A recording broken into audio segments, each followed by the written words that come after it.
Assalamualaikum teman-teman. Kembali lagi dengan kami di channel Mak Pilur.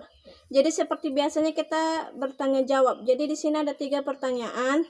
Pertama dari Karani Oppo, terus Kaisa Adinda dan Nanda Channel. Karani Oppo dia bertanya, aku mau nanya ini bang, kalau dia sempat mempelajari amalan yang diajarkan sama dia, namun dia tiba-tiba vakum dan tidak mengamalkannya, dan suatu saat ada niat ingin mengamalkannya lagi, bisa atau tidak itu bang diamalkan lagi? Itu akan memulai dari nol lagi atau sambungan perjalanan? Terima kasih bang. Assalamualaikum. Baisat dan Husain. Terus dari Nanda Channel, bang saya mau bertanya, bagaimanakah untuk bisa menutupi pintu setan? Terus dari Kes Adinda, Pak saya mau nanya, kita melihat banyak kejadian Quran diinjak, dibakar, dan diolok-olok.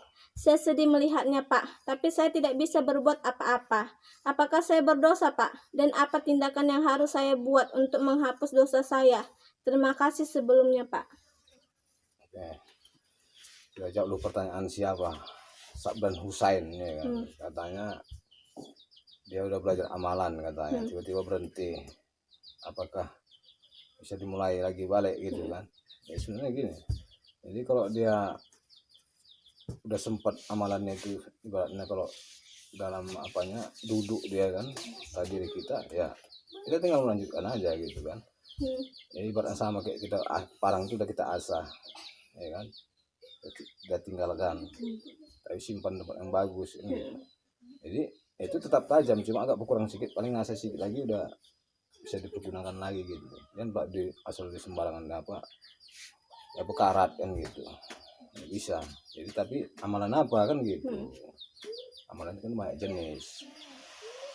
Makanya Wak bilang kan belajar kaji diri ini kan kita harus tahu semua kan gitu kan.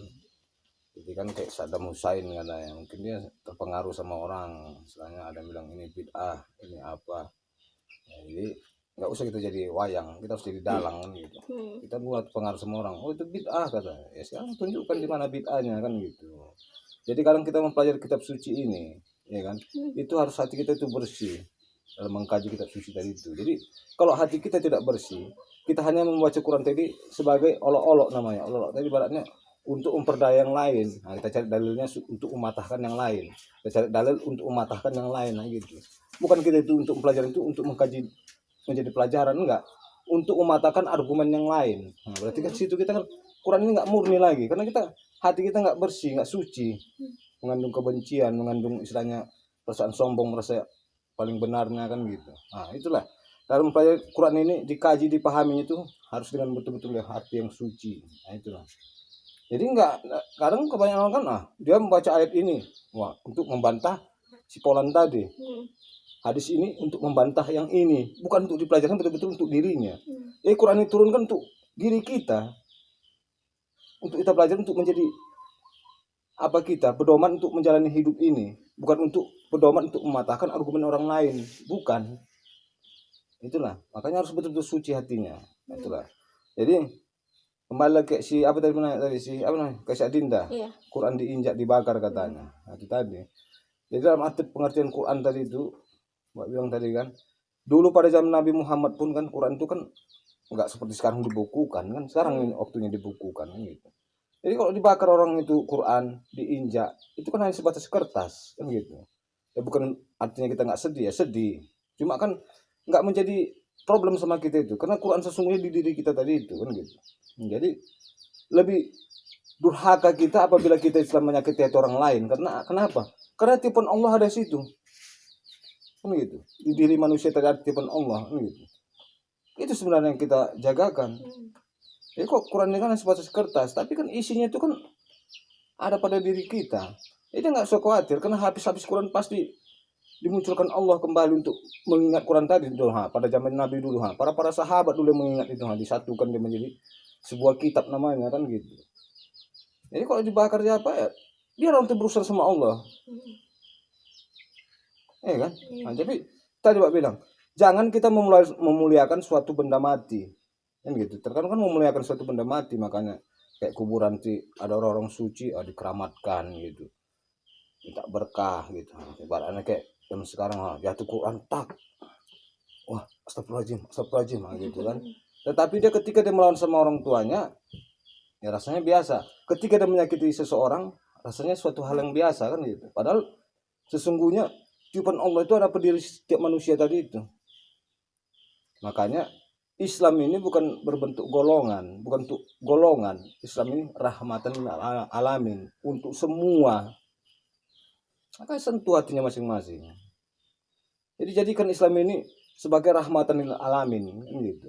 Nah, itulah. Jadi kalau dia merasa berdosa, ya lakukan terbaik gitu. Nah, pelajari kitab suci tadi itu, ya kan. Jangan untuk ya, cerita yang tadi itu kan, jangan untuk mematahkan argumen orang lain. Kaji untuk diri kita, karena di Quran itu semuanya itu untuk menjalani hidup tadi ini. Maka Islam ini jangan disamakan dengan landasan konsep agama, bilang. Harus lebih dalam lagi, karena Islam ini jalan untuk menuju hidup selamat dunia dan akhirat tadi. Nah, baru kayak si Hasan Danton, kayak mana menuntut itu setan katanya. Nah, makanya dibaca dulu Al-Annas tadi itu. Jadi Al-Annas itu dikatakan sesungguhnya setan itu terdiri dari jin dan manusia, golongan jin dan manusia katanya. Jadi setan itu bukan hanya berbentuk bagian jin, jadi manusia pun ada setan, karena setan itu mengalir di peredaran darah kita ini. Nah, itu amarah dari itu. Nah, makanya terkadang kita yang menjadi setan. Makanya bilang kadang kita menghasut orang, kadang kita memfitnah orang, kadang kita memaki orang. Kita setannya. Jadi setan itu sifat buruk kita. Jadi malaikat itu sifat baik kita kan gitu. Ada pada diri kita masing-masing kan gitu.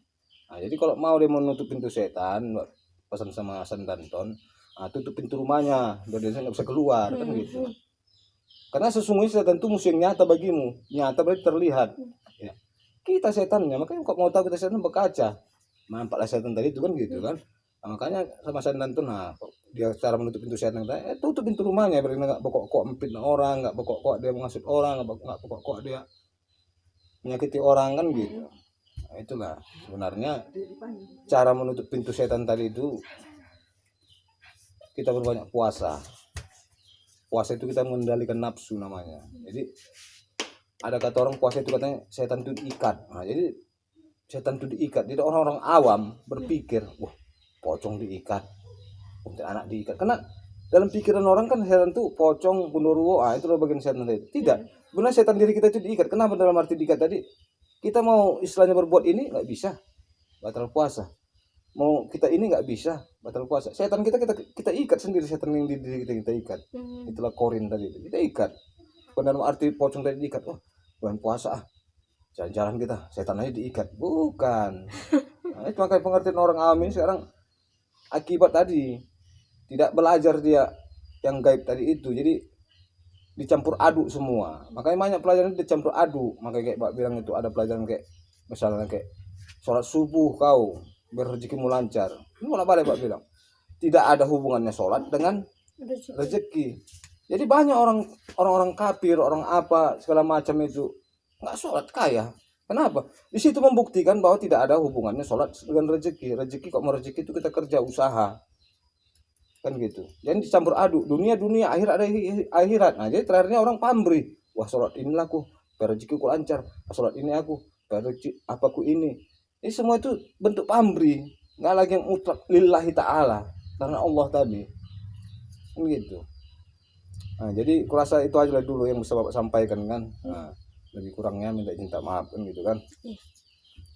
Jadi teman-teman semua, pertanyaan dari Kaisa Dinda, Khairani Oppo dan Nanda Channel sudah dijawab oleh Bapak saya. Siapa yang belum mengerti boleh tanyakan kembali, dan siapapun yang mau bertanya silakan komentar di kolom komentar. Dan jangan lupa subscribe, like, share, dan komen di channel ini. Oke, assalamualaikum. Waalaikumsalam.